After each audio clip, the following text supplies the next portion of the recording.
Hello everyone and welcome to another edition of Senior Moments. I'm your producer and host, Lou Beccaria. For those of you who are new to our show, welcome, and we hope that you will come back many times in the future for Senior Moments. For those of you who have been with us before, welcome back. We're glad to have you. One of the nastiest aspects of being a senior citizen is that of becoming a victim of scams and fraud.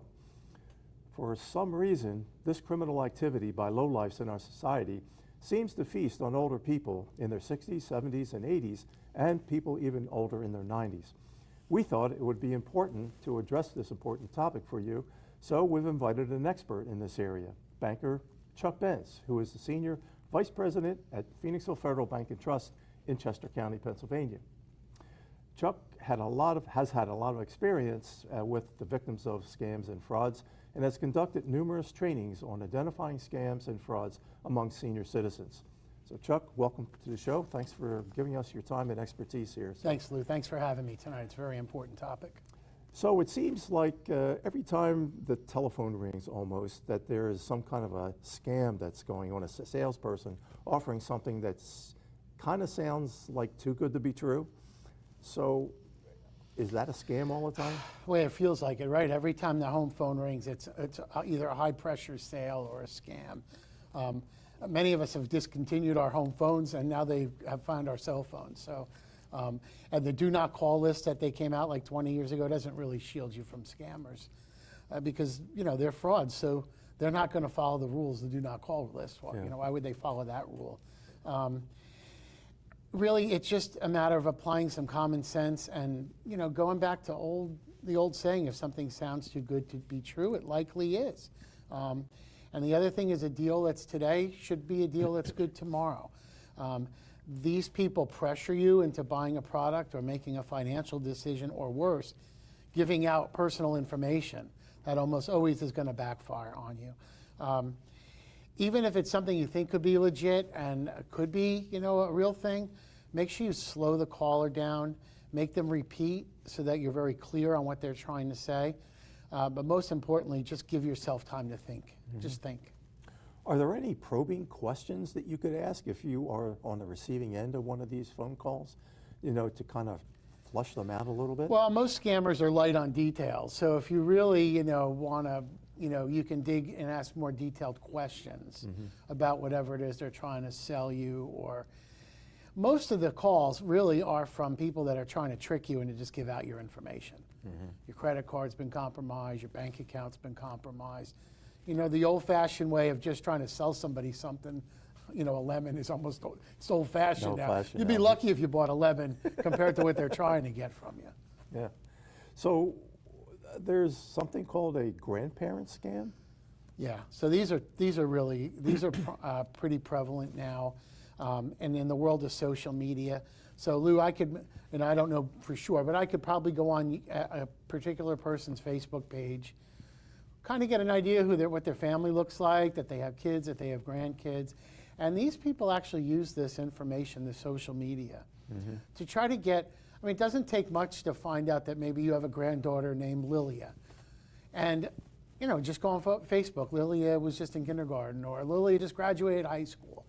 And they take that information, and they will actually use that under a pretense and call you, possibly in the middle of the night at 2 a.m., with someone impersonating her in a female voice, always distressed, for instance.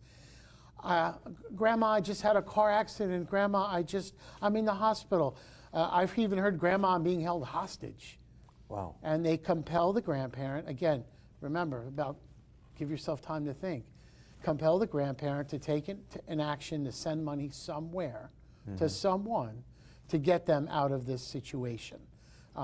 They plead and cry, and again, they prey on that, you know, I got to help them.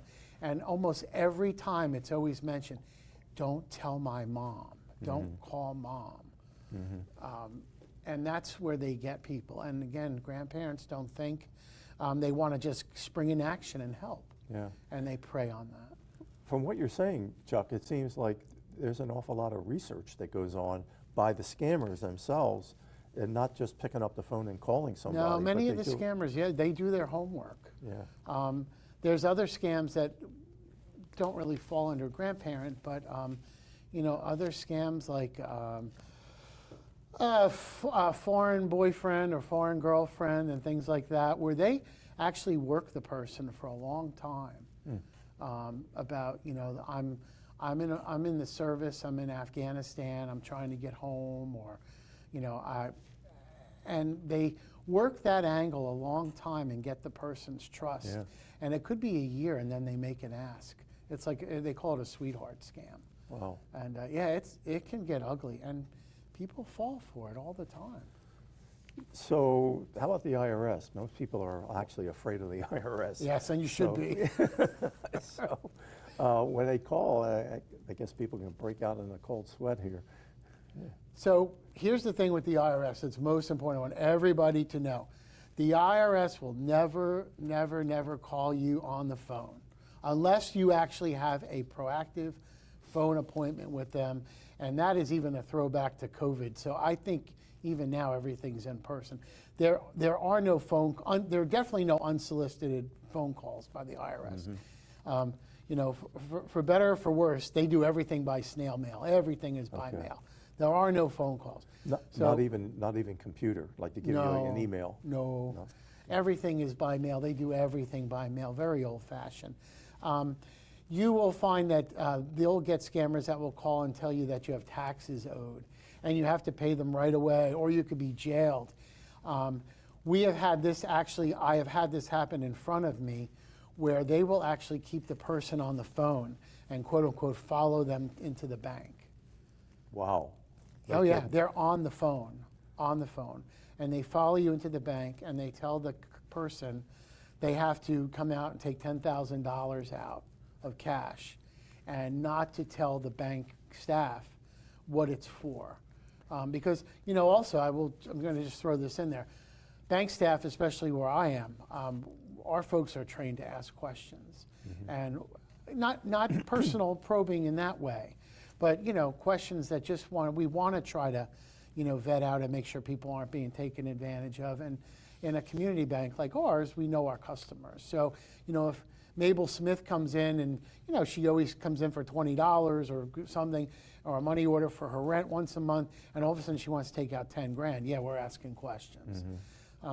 The other thing, and then what they do with this, which is really crazy, but people fall for it, it's always been they have the person then take that money and they convert it into some kind of gift card. It used to be Apple were the big ones, these Apple gift cards. And you literally go and buy $10,000, you can believe it, of Apple gift cards, and then read them the numbers over the phone. Yeah. So the gift cards are redeemed instantly, and there is no recovery from it. The money is gone. Now it's being more common because even some of the retail stores, like, you know, they'll go to a CVS or a Walgreens, and they'll buy these gift cards.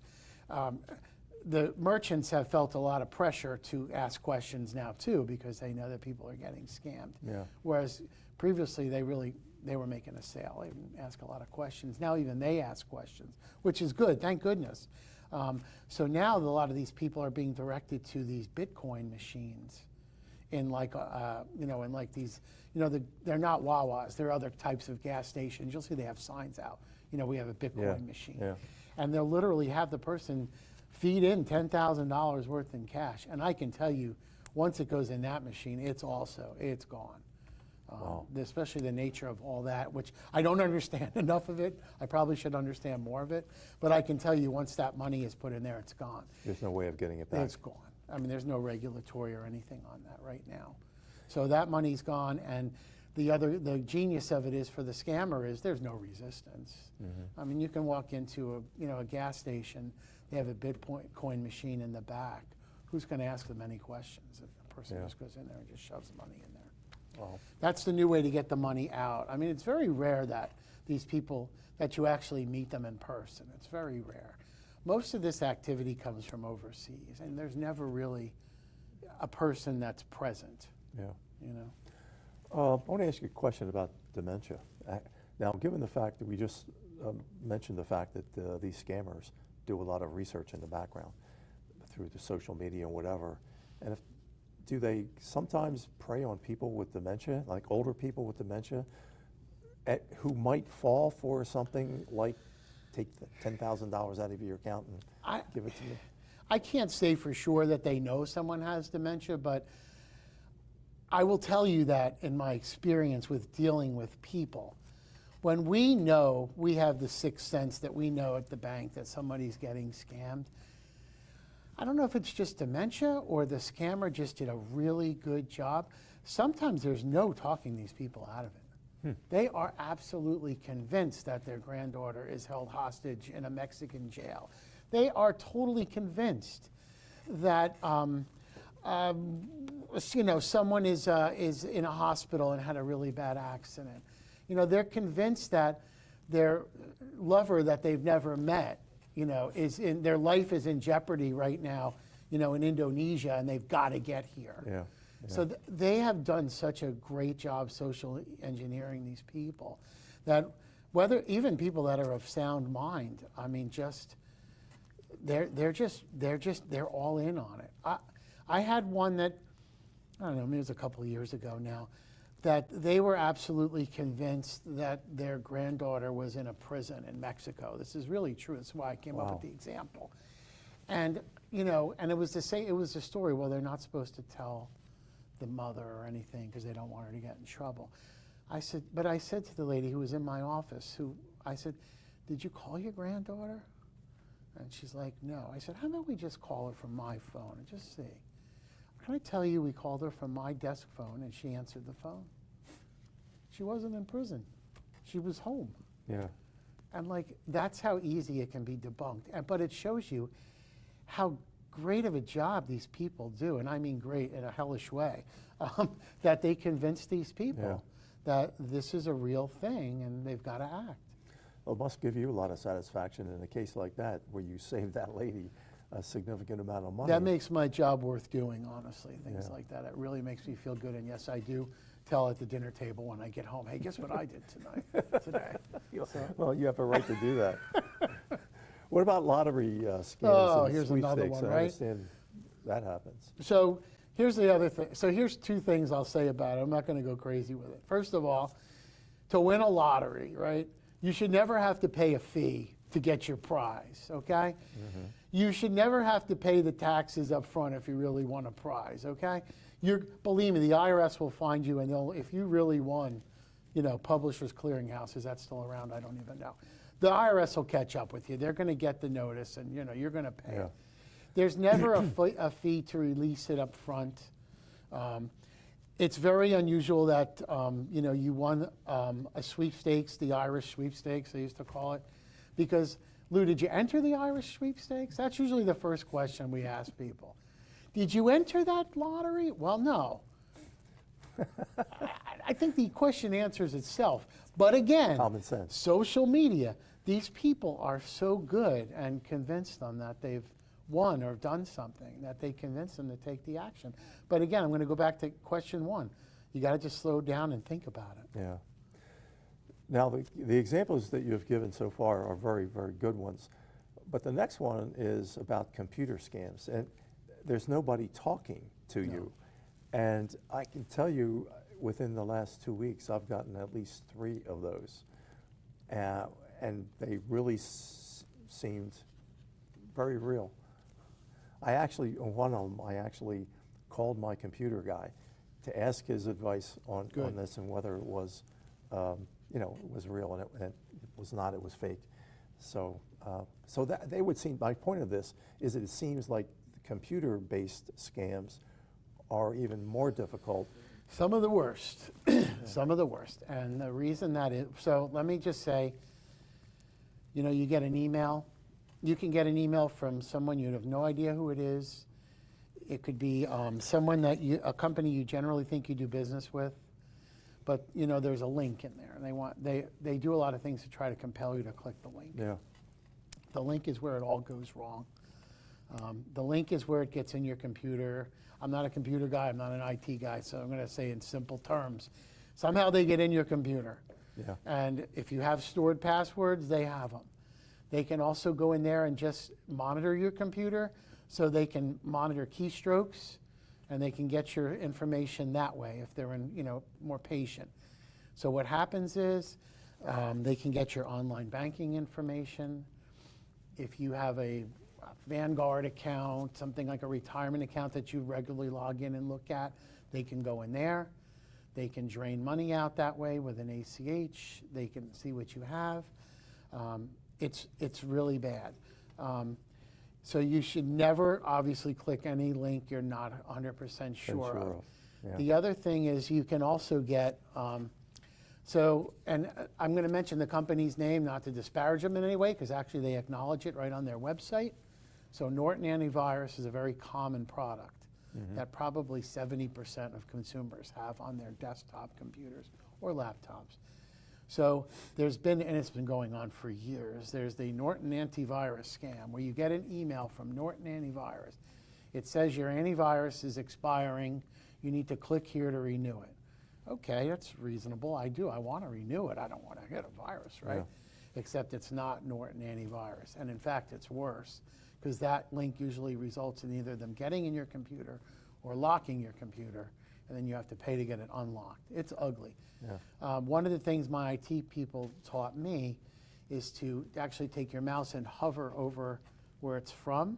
So while it may say antivirus, the browser will, I'm not good with IT, I can't use the right words, but it will show you actually where the email is from. So even though, like you would think it would say security@norton.com, it says something blah, blah, blah, blah, blah, at something crazy. Okay. And you know it's bad. Yeah. And a lot of times you get emails from people that you know, but their email got hacked. See, that's another thing. When they get in your computer, then they use your email address, send people to contacts in your, in your address book that, oh, I'm getting an email from Lou. Cool, what is it? I'm going to click on it. Could be a baseball thing, You and I send a lot of baseball stuff together. Yeah, yeah. Oh, look, these must be baseball stats. I click it, it's from Lou, must be good, right? Oh boy, and my computer, they're in my computer. So, got to really be careful what you click on. I want to say one very relevant story that just happened this weekend. So Friday night, there was a thing that went out that a lot of people, and I don't know where they got the information from, but many people in this area, in the 610 area code, got a text message from PennDOT. So I don't know if you know anybody that got this, but the fellow I was having lunch with, was a mutual friend of ours, got it actually. And we were talking today about it. And there was this mass text message that, they use, I guess, auto dialers or something so they get as many hits as they can.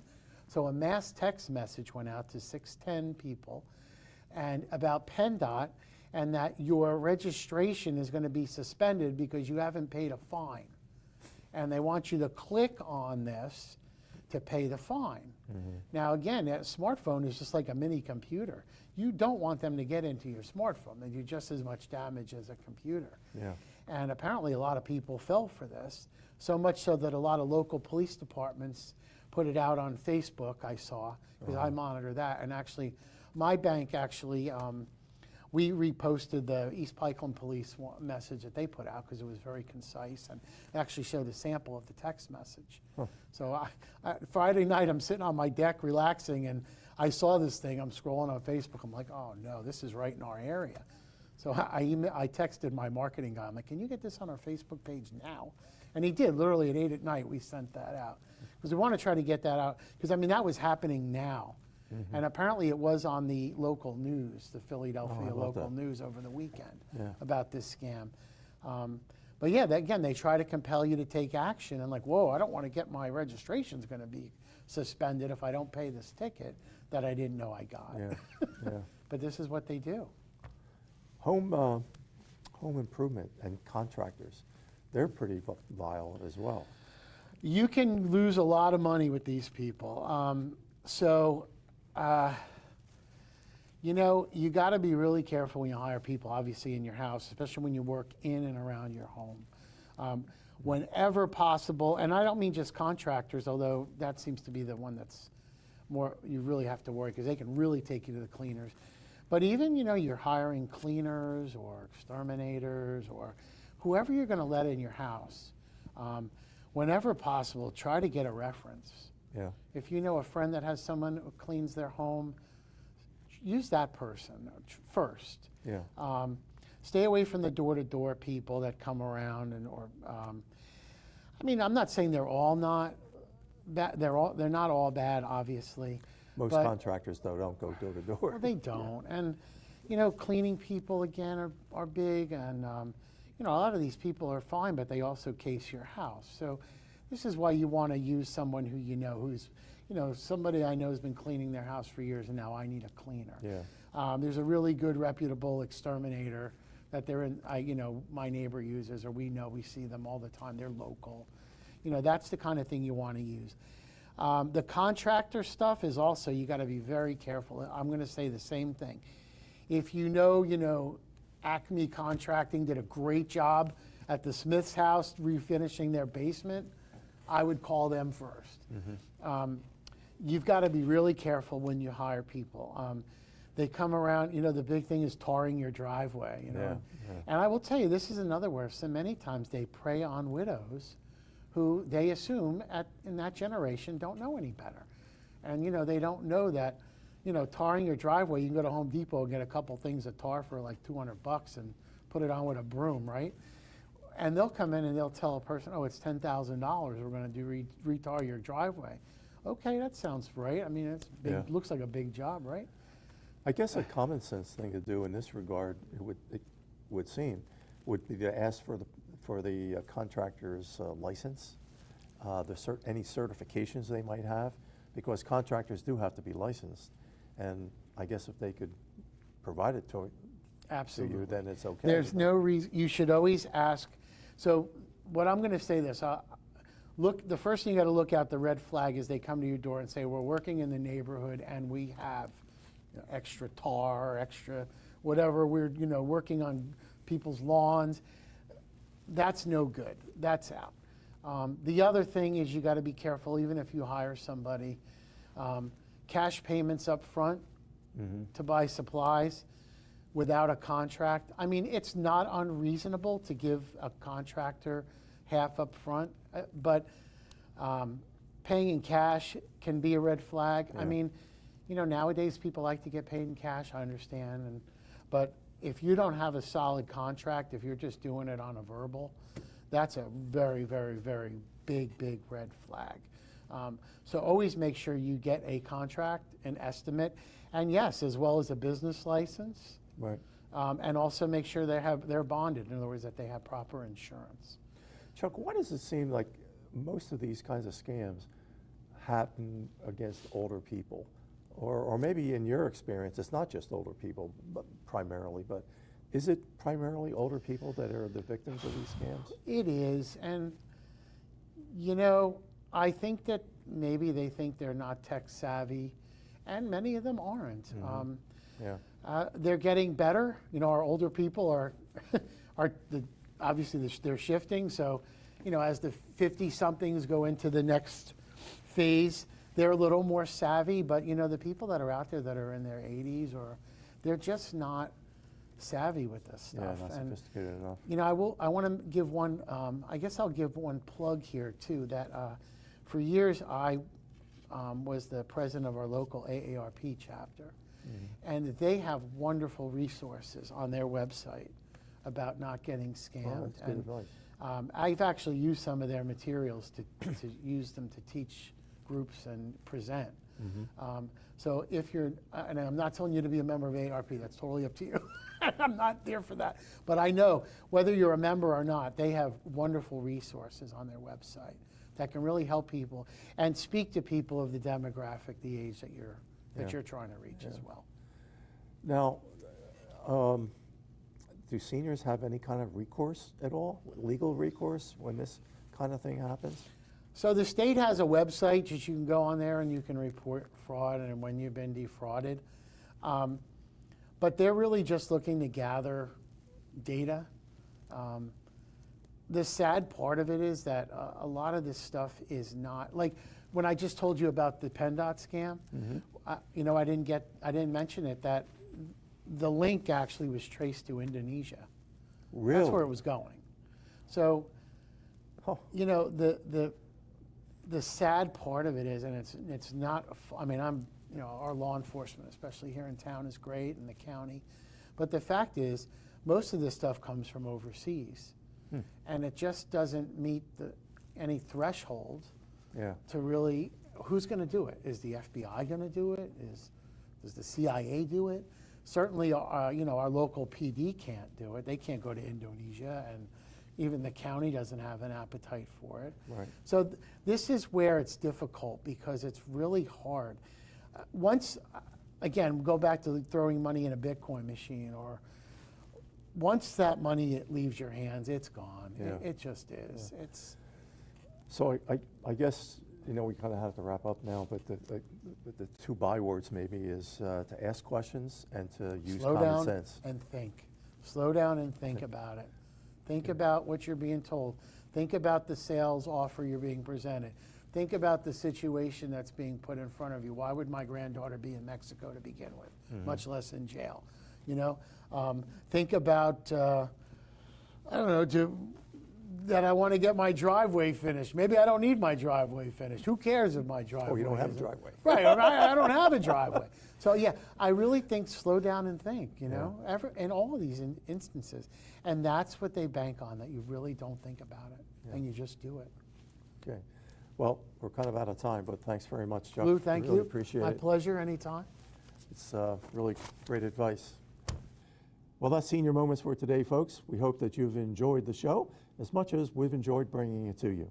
I want to thank my guest, Chuck Benz, Senior Vice President of the Phoenixville Bank and Trust in Chester County, Pennsylvania, for being our guest expert on helping seniors identify and deal with scams and frauds so that they will not become victims of that in the future. So until next time, on Senior Moments, remember, folks, play nice and be kind to each other, especially to our seniors.